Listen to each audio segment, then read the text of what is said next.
This is a painting that I'm doing to honor my family ancestors. I was born in Colombia.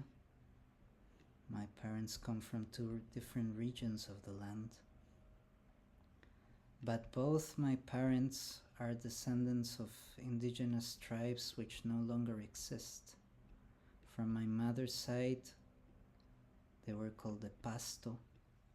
From my father's side, they were called the Panche. Both tribes resisted the Spanish conquest of their land for a long, long time.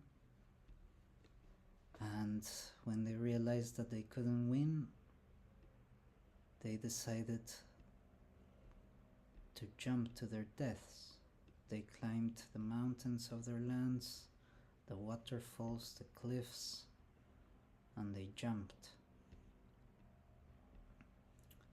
I remember last time that I was in Colombia, we were walking through the mountains with my mother, and she pointed right in front of us, in the mountain in front of us, there was this beautiful waterfall, huge waterfall, that fell onto this cliff in the mountain.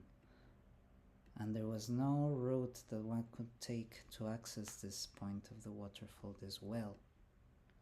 And I remember my mother telling me that's one of the places from where your ancestors, the Pasto, jumped. And I found this so beautiful that they had found this one place in their territory which could never be conquered.